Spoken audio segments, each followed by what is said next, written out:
Gracias, José. Gracias, Miguel, y el resto de los ponentes.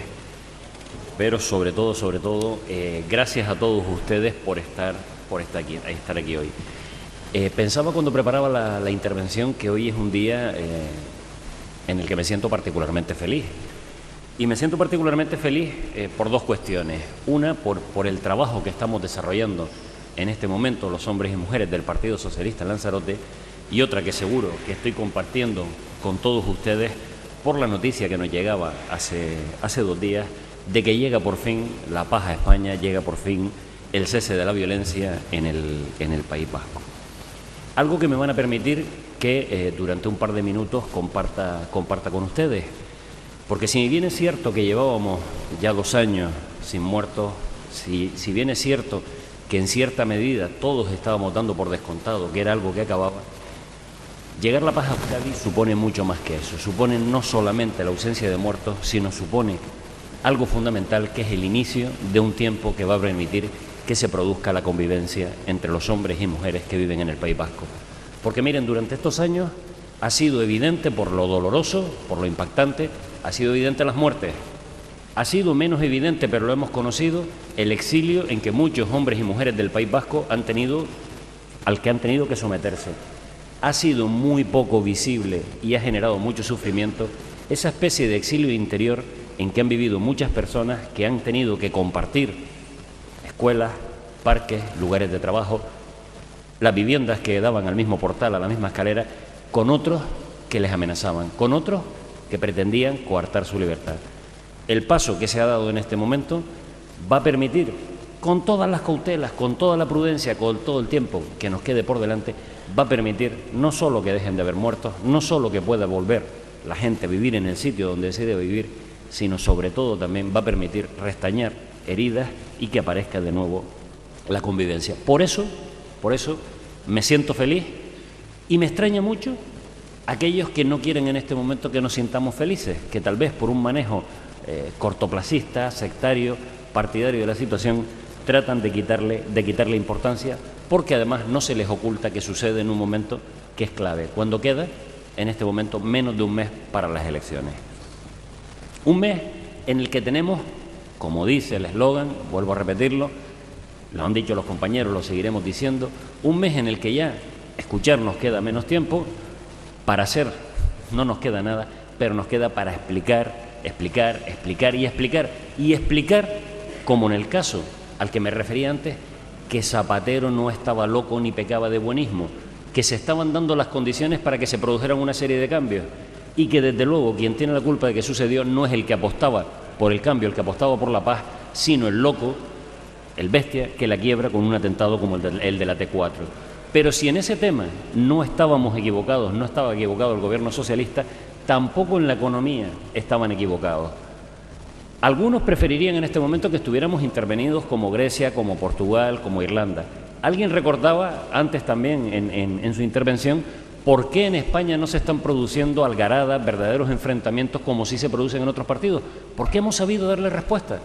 Hemos sabido darle respuesta aunque hayamos tenido que cambiar de rumbo, no porque estuviéramos equivocados, sino porque la realidad iba cambiando y precisamente el acierto estaba en ese momento en ir adaptando la respuesta del gobierno, en ir adaptando la respuesta de las instituciones públicas a las nuevas situaciones que se creaban.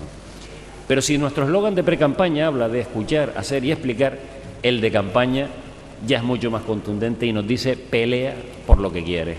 Y precisamente hoy hemos estado contando aquí, hemos estado compartiendo entre otros cuáles son esas causas por las que merece la pena pelear. Cuáles son las cosas que queremos por las que vamos a pelear, como la sanidad, la educación, los servicios sociales, todas esas políticas que nos hacen cada vez más iguales y nos dan más oportunidades. Porque miren, tenemos que rearmarnos, tenemos que pelear por lo que queremos, no solamente por el Partido Socialista, que evidentemente hay que hacerlo, sino sobre todo por todos esos hombres y mujeres que va a depender cómo sean sus próximos años dependiendo de quién gobierne. Antes alguien decía que íbamos a tener muy pocas oportunidades o que no dependía de nosotros el tema de la creación de empleo, que dependía de Obama, de Merkel, de Sarkozy. Yo digo que sí, pero que no. En este momento en Alemania hay gente que cuenta en las estadísticas como trabajadores cobrando 300 euros y trabajando 2 horas. Y Angela Merkel nos engaña y nos dice que tiene menos parados que nosotros, porque cobran 300 euros y trabajan 2 horas. Nosotros a esas personas les damos 400 euros, les hacemos formarse y tenemos la valentía de reconocer que son parados.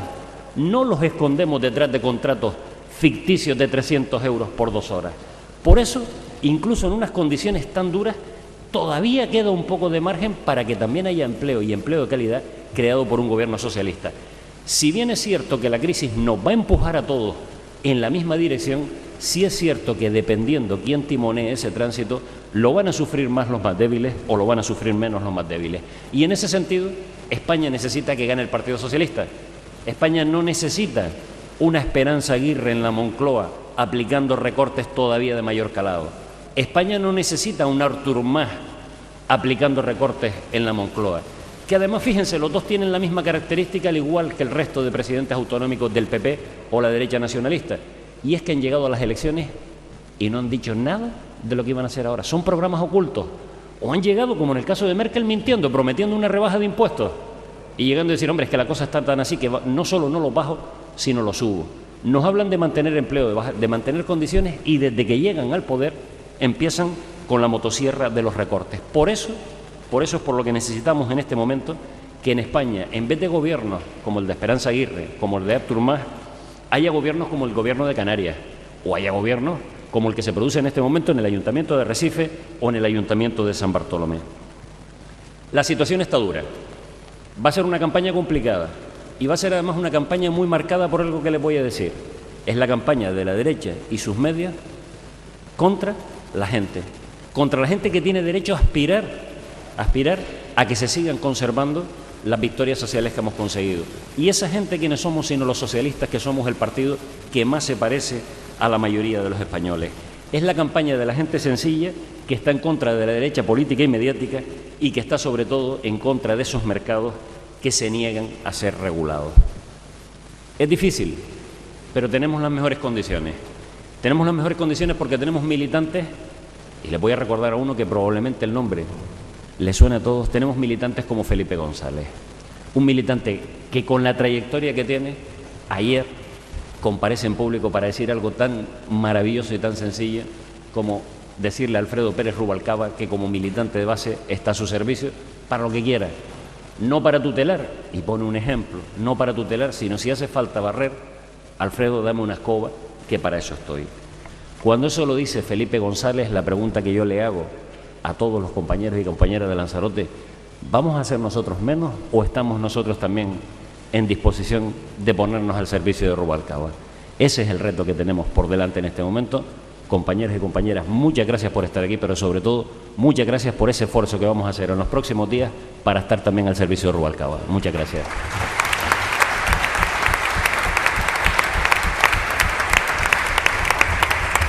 Gracias, compañeros. Bueno, con las palabras del secretario general se da por concluida la conferencia.